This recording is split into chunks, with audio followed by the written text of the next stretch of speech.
I had been waiting outside for what felt like forever. It wasn't like I had anything else to do, but the cool breeze, the wait, and the judgmental stares from the others standing nearby, it all made me feel small. I was dressed in the only clothes I had left after losing my job 2 weeks ago. My shirt was faded, my jeans were old and frayed at the ends, and my shoes had seen better days. I didn't even own a purse, just an old backpack that held everything I had. I had come to the city's most exclusive building for a reason. An interview that could change my life. It was a job I desperately needed, and the company, well, it was the kind of place where people with connections or wealth usually thrived. But I wasn't going to let that stop me. As I approached the entrance, I took a deep breath, hoping my nerves wouldn't get the best of me. The guard at the door didn't look at me kindly. He barely glanced up from his phone as I walked up. "Excuse me," I said softly, trying to sound confident. "I have an interview here today." His eyes scanned me from head to toe, and I could feel the judgment seeping through his gaze. "You?" he said, his voice dripping with disbelief. I felt my heart drop. "Yes, me," I said, trying not to show how hurt I was by his tone. "Sorry, miss," he said, his tone now cold. "You can't come in like that. You need to be dressed appropriately to enter this building." I wanted to protest, to explain that I was doing the best I could, but the words didn't come out. Instead, I stood there, feeling humiliated as he looked away, dismissing me completely. "Just leave," he muttered. "You'll never get dressed like that." I stood there frozen, unsure of what to do. The weight of his words crushed me, and for a moment, I almost wanted to turn around and walk away, but something in me refused. I don't know how long I stood there, defeated, but eventually, I took a deep breath and turned to leave. That's when something unexpected happened. I heard the heavy door behind me open and a woman's voice called out. "Is everything okay?" I turned around quickly, and there she was, tall, confident, and dressed in a sharp business suit. She had this aura about her, like she owned the entire building. The guard stood straight, almost nervous, as if he was caught doing something wrong. The woman looked at him, then back at me. "Why is she standing out here?" The guard stammered. She's not dressed appropriately. She's not allowed in." The woman's eyes softened as she turned to me. "I'm sorry about that. Don't worry, you can come in. Come with me." I didn't know what to think. I glanced at the guard, who was now looking at the woman in shock. "But, she..." Before he could finish, the woman cut him off. I said, "She's coming in. You'll let her through, won't you?" The guard nodded, though he seemed less certain. I hesitated for a moment, but the woman smiled warmly at me, and I couldn't help but trust her. As I followed the woman through the lobby, I felt like I was in a dream. My heart was still racing from everything that had just happened, but there was something calming about her presence.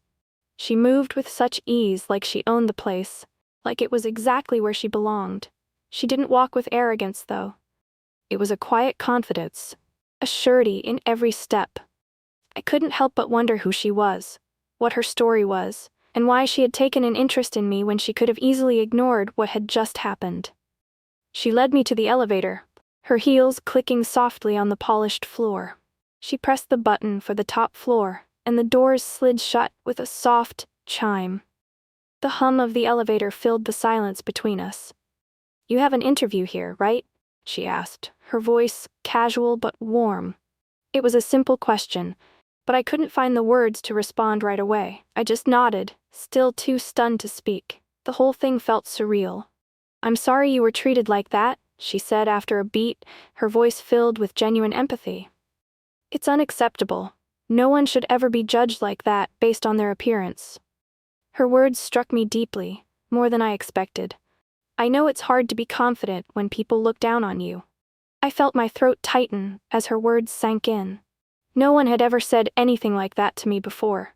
It was the kind of thing you only hear from people who truly understand. I had always felt like I had to apologize for who I was, for not fitting the mold. But here she was, telling me it wasn't my fault. It felt like a weight I hadn't realized was there had been lifted, just by her saying those words. The elevator dinged softly as we reached the top floor, and the doors slid open. She led me down a hallway that looked far too sleek for someone like me, and I couldn't help but feel small in this unfamiliar, polished world. But the woman was unbothered, guiding me confidently, as if she knew exactly where we were going. "Wait here for a moment," she said as she stopped in front of a door. She gave me one last reassuring look before disappearing behind it, leaving me standing there, overwhelmed and unsure of what was happening. I stood there for what felt like an eternity, my thoughts spinning. I had no idea where this was going, or why she had been so kind to me. Why did she care? Was this just a test? A part of me wanted to believe I was worthy of all this kindness, but another part of me couldn't understand it. I had always been the one overlooked, dismissed. Why now? Minutes passed, though it felt much longer, and finally, the door opened. I looked up, and to my shock, the woman stepped out again. But this time, she wasn't wearing the sharp business suit I'd seen earlier. Instead, she was dressed simply in a dress, still elegant, but somehow more approachable.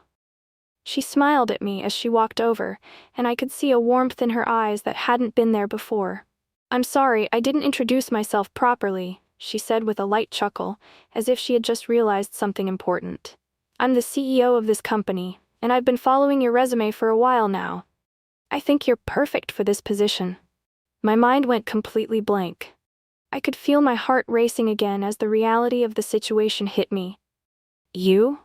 You're the CEO?" The words barely left my mouth. I couldn't believe it.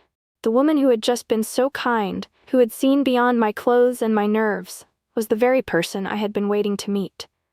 She nodded with a smile that made her eyes sparkle, like she understood the shock I was experiencing. "Yes," she said. "Yeah. I know how it feels to be underestimated. It's one of the reasons I don't tolerate behavior like what you just experienced." Her words hit me like a punch in the chest, but in the best way possible. She wasn't just a CEO, she was someone who understood. She knew exactly how it felt to be judged by appearances. To have people make assumptions about who you are based on what they see on the outside. I could barely breathe as I processed everything. The guard who had dismissed me, who had looked at me like I didn't belong, had no idea who he had just turned away. He had no idea the woman who had stood up for me wasn't just someone with power. She was someone who had fought her own battles, someone who had earned her place. And now she was offering me the same opportunity. I stood there in disbelief, but with a quiet sense of hope growing inside me. This wasn't just a job interview. This was a chance for everything to change. As I sat there, still processing everything that had just happened, the CEO motioned for me to take a seat. We talked about the job, about my qualifications, but honestly, I could barely concentrate. My mind kept drifting back to that guard. I wondered what he was thinking, what kind of regret was gnawing at him after everything that had unfolded. I didn't have to wonder for long. Not long after I sat down, there was a soft knock at the door. It startled me a little, and when I looked up, my heart skipped a beat. There he was, the same guard.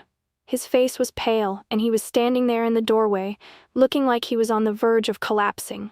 He took a shaky breath, and then in a voice barely above a whisper, he spoke. "Excuse me, ma'am," he said, his eyes avoiding mine.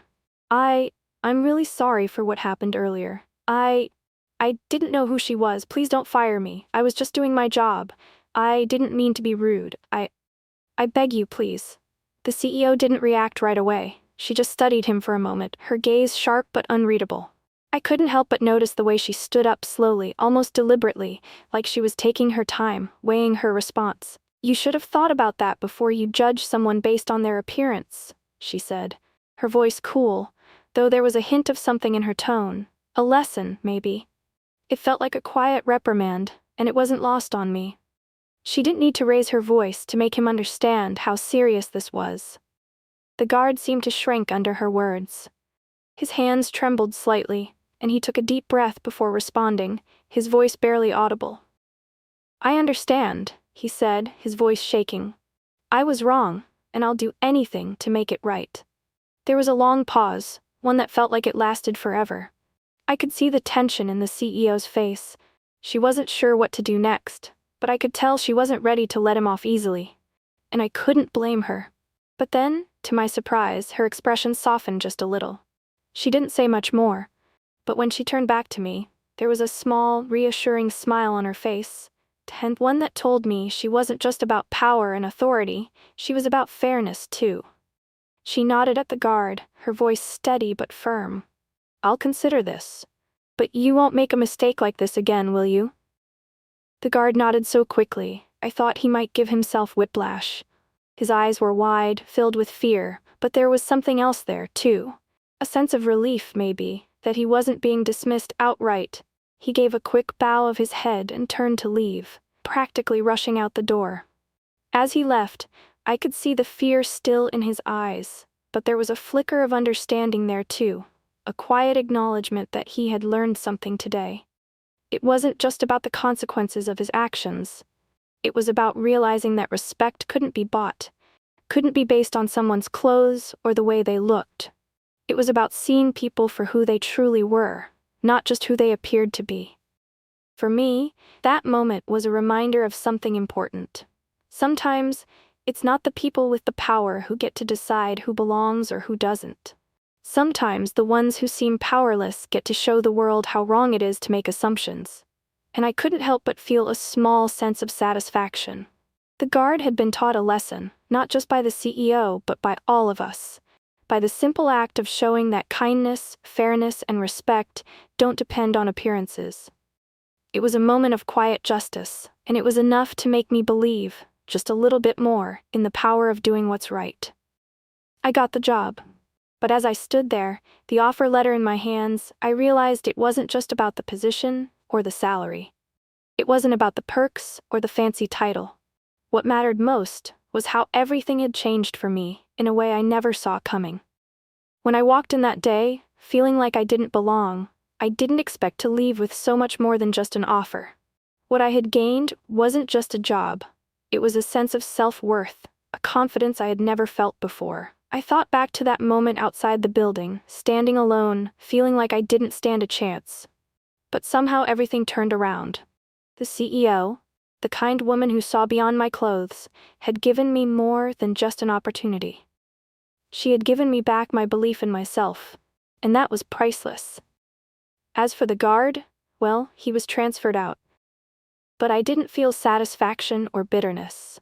I wasn't looking for revenge, and it wasn't my place to decide what happened to him. What I had learned, through this whole experience, was bigger than any kind of payback. It was about standing up for myself when the world tried to knock me down. It was about knowing my worth, no matter how I looked or what others thought. I thought about him briefly, but only to wonder if he had learned anything from this. I knew he had to face the consequences of his actions, but I also hoped that, in some way, he would remember the lesson that had played out that day. People are more than what they appear to be on the surface, and no one, no matter who they are or where they come from, should be judged for things beyond their control. On my first day in the office, I walked in with my head held higher than I ever had before. I didn't feel small or unnoticed anymore.